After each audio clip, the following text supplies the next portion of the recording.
We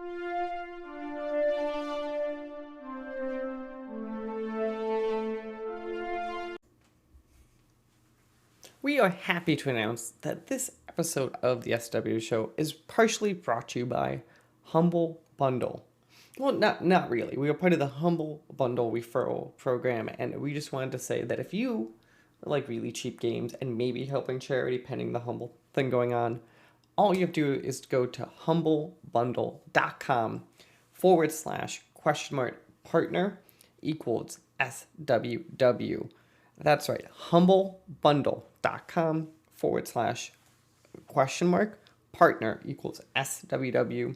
And you just do your normal stuff, and it just kind of helps us get a couple bucks here and there. Maybe it helps AJ get his lights, maybe it's Mike camera, maybe we actually pay Corey for helping us out. But again, if you're going to go buy games anyway, it might be worth checking out. Hello everyone, and welcome back to one of these interview episodes of the SWW show. I'm Mike, and today with me a special guest from decently around the world. To get us started, do you mind introducing yourself and the game we're here to talk about? Sure. So, hi Mike. Hi everyone. I'm Fred. I'm the studio lead from a small studio, indie game studio called Dama Games. We're based in Switzerland, and we're currently working on a game that's called Tavernacle. It's a kind of a co-op tower defense, kind of chaotic couch gaming thing. Essentially, in short, that's who we are. So let's kind of start that. So I'm sorry, this is not tower defense. The pitch is this is tavern defense, but I love tower defense, and I love its resurgence over the past few years. And it's probably because my age and I grew up with these like flash games that were like, let's be honest, half the flash games are like tower defense games because for some reason that was everyone's idea back then. I'm kind of curious. First, why tower defense, and then where did the, let's be honest, the twist of, as it's calling on your Steam page, tavern defense, kind of what kind of influenced you guys to kind of start this process?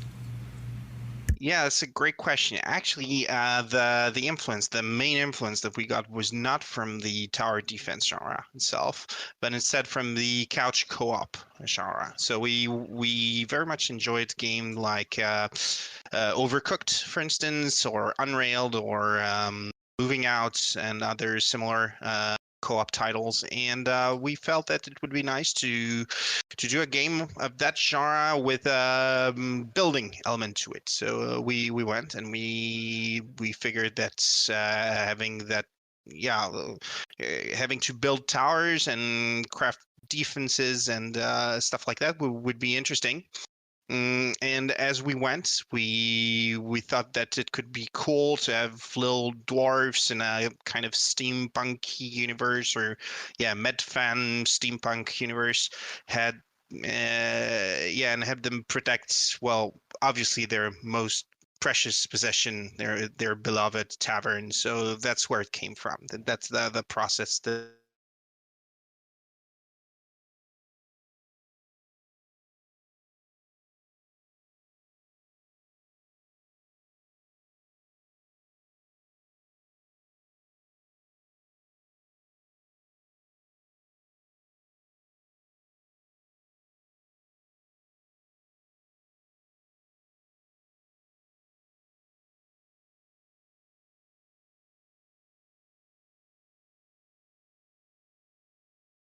No, that's sorry about that. My computer had a nice freeze right there. But no, that's very interesting. So I'm kind of curious as we talk about that. Was it always co-op from the beginning for you guys, or was that kind of something that as you guys started playing with it, you're like, this would be a lot more fun kind of with people? It was co-op from the beginning. Like I said, those games that inspired us, they were all 4-player couch co-op games. And that was the core element of the gameplay from the get-go. And on top of that, we added the dwarf element and the tavern thing. It was a 4-player game from the beginning. That's great. So let's kind of talk about mechanic, right? So when people say tower defense or tavern defense or whatever kind of defensive kind of things, that I think there's kind of this kind of two mechanisms kind of in them, right? There's the classic like, I am this arbitrary, even over my character, I'm basically a mouse that puts down a tower versus is I have some active influence. Like, sure, there's still towers, but I could still kind of also help dealing with these crowds in some capacity. Kind of, how did you guys kind of think about those design decisions and like the balance that made that kind of what you thought would be correct for the game you guys wanted to make?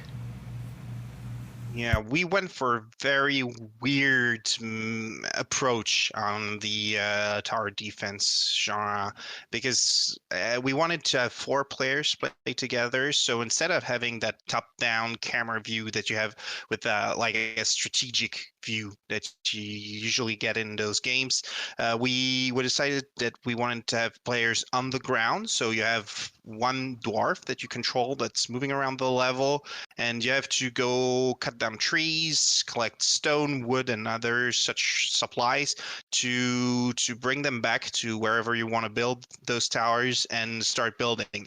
So yeah, it was a very different approach to the building mechanics because usually you have those spots at which you can build. There's like construction sites at which you can choose what tower you build, but you just click on those if you're playing with a mouse, or if it's I don't know, like a mobile game on your phone, you can just like tap the construction sites. You get a small menu from which you can pick the tower you want to build, and there we wanted to have something that's more uh, I mean, like really a crafting game. So instead, we have players that need to go fetch the resources in a 3D environment, and yeah, that's a very different spin on the tower defense type of the usual gameplay of that genre.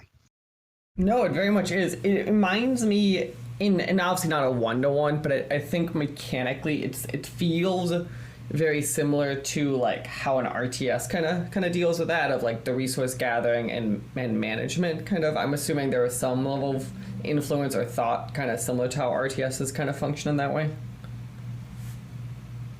Yeah, in a way, I guess. But also, since you're controlling just one character on the ground with a third-person camera, you have something that's also similar to other tower defense-ish games like Orcs Must Die, for instance. That would be a good example where you have to build your defenses, but you're still controlling just one character instead of, like I said, having that strategic view that's removed from the battlefield. There you have really one character, and the enemies that come and attack your tavern every now and then they'll start attacking you. So you also have to dodge those attacks and try and build and craft in spite of the chaos that unfolds on the battlefield. No, that makes a lot of sense. I'm kind of curious, how did you guys kind of think about? So the thing with me, obviously, when you think of this one versus like how I think of like that like old fashioned like tower defense, right? Is obviously since you're controlling this player, as we've seen in the other games, kind of there's a speed thing that changes, right? Of like I can only move so fast, I can only go to these places so fast. How did you guys kind of think of that kind of as we kind of broadly just got talk about like the balance and then like how difficult a game should be like this? How do you guys kind of think of like the speed? Were you just like they're dwarfs, they're these fat, slow little things kind of? Did you kind of think about giving players some level of control in their speed? I'm kind of curious kind of where you guys thought of that one. Yeah, well, we iterated with several different options and attempts, I guess, at balancing that. Early on in the game, we decided that it might be useful for the players to be able to throw supplies from one spot to another. So instead of going back and forth, say you have to collect, I don't know, like 10 units of stone. Well, instead of going back and forth 10 times, you just mine your stone and then you throw it somewhere. We didn't want them to have any type of purse or bag or inventory, so we want them to be able to grab each unit of resources. So yeah, throwing was something that we included in the game very early on. At first, it was a little clunky. We iterated on that and ended up with the current system in which you can throw stuff pretty far away, actually, and that's one major part of the gameplay where you really have to to pass resources to your friends that are close by the tower you want to build, and they can then use those. And that also fosters teamwork because, well, one player will be at one end of the map and tell his friends like, yeah, can you pass me some whatever wood or planks? And so you have the dynamic that comes in. And to ensure that people would actually use those throw mechanics, we thought at some points to make it harder, either impossible or slower to move when you're holding supplies, so that you would have to throw them. But yeah, that we ended up cutting that feature. It was too hard, I guess, Yeah, I was gonna say playing when you say like that. throwing, I was gonna say I could picture like 50 problems of like physics. How far can I throw Oh it? yeah. Like momentum. Like now, like I could almost see players just be like, "This is one guy's job is just to run things in the background." Like there's just so much there that I'm like I can only imagine the technical problems and thought problems kind of with that. Yeah, technical problems were one thing, but also game design problems. I mean, like having that balance, like you said, it's always a challenge. And but I'm pretty happy where we ended. So yeah, we'll see how it goes. The game's coming out in a short few weeks, so hopefully people will feel as I do that the balance we struck wasn't that bad. Yeah, that so let's talk so you said the game's coming out in we'll say you said a few weeks from when we were recording this? Yeah, that will be in July of 2023. Nice. So it comes out yeah, soon. So let's talk then. So as players get access to the game and they kind of do it, what can they kind of expect from a structure point of view? I'm assuming it's kind of like a set of levels, kind of is it kind of like kind of can we kind of talk about that kind of how does this kind of structured kind of for players? Yeah, so yes, indeed, there's a set of levels. So you can either you can play alone, even though that's not what we would encourage people to do. But there's a solo mode, and if you're going to play alone or with your friends, you have access to the same levels, and these levels are set in different campaigns, as we call them, that are short narrative units, I guess, in which you have a kind of a short story unfolding. So each level takes about 10 to 15 minutes to beat, and you have five of those in one campaign. So that gives you about 1 hour of gameplay, an hour and a half to finish a campaign. And yeah, the different campaigns are not tied together in a grand overarching narrative. So each one is its own thing, based around a set of adversaries and resources and new towers and all that good stuff. We have different biomes in order to renew the experience and keep the gameplay fresh. So that's kind of the structure of the game.